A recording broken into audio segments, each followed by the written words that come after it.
dâu và chú rể và bố mẹ của cô dâu và bố mẹ của chú rể sẽ ra mắt ạ. Ban tổ chức tiếp ạ.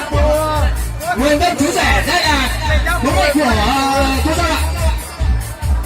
Còn người bên cô dâu đây là bố mẹ của chú rể. Xin mời quý vị đại biểu khách quý cho một tràng vỗ tay ạ. Hôm nay là ngày rất tốt, hai thông gia để được trai mà xanh gái thì đẹp được thành hôn.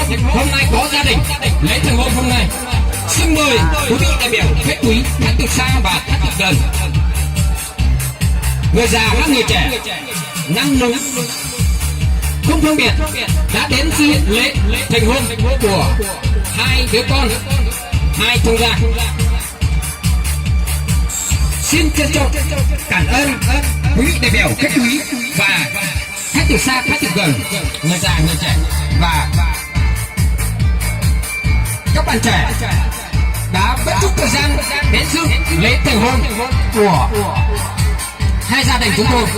Xin trân trọng cảm ơn. Sau đây bố chú rể sẽ có vài lời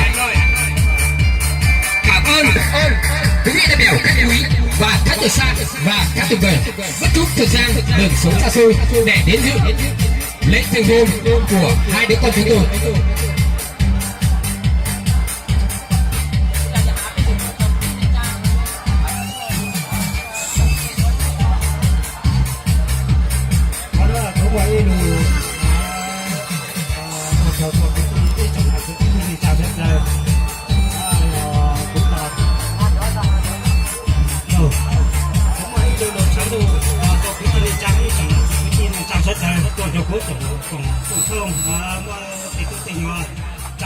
gì thì của anh ạ với cái kinh trong rất rồi làm gì rất là cũng không món tiền rồi cũng thì cháu từ rất là làm gì đây là cháu rất lớn rồi. Sau đây là một lời của bố của chú dâu.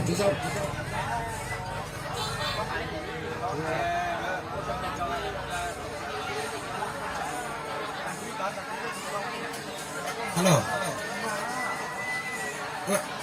Có lẽ giờ của lo của thay mà nghĩa thì tiểu thằng sai liền hôm nọ cứ ở tuần nghĩa thì tiểu nó vượt tổng này họ mua chở mi nhiều trả lưu chưa lưu gì nên này của nên của mươi tàn họ cho chùa cho cứ ti nhiệt gì thông dư bạn bè nhá đến nhá về má xua nên tôi mừng họ tụi mình nhỏ lúc trong nên rất là quan trọng nên sợ đôi tôi mừng có tụi mình nhỏ lúc trong mà có tụi mình nhỏ này chúa mua hành phúc giả lên này chỗ thông dư và bạn bè qua nè ở thị xã đời thứ nên cố này thay mà này thì tàu này của chị báo hai đi cha này chú mừng cho tụi mình nhỏ này chúng ở lúc này xí lúc có ít thành đoàn tôi đồng đoàn gì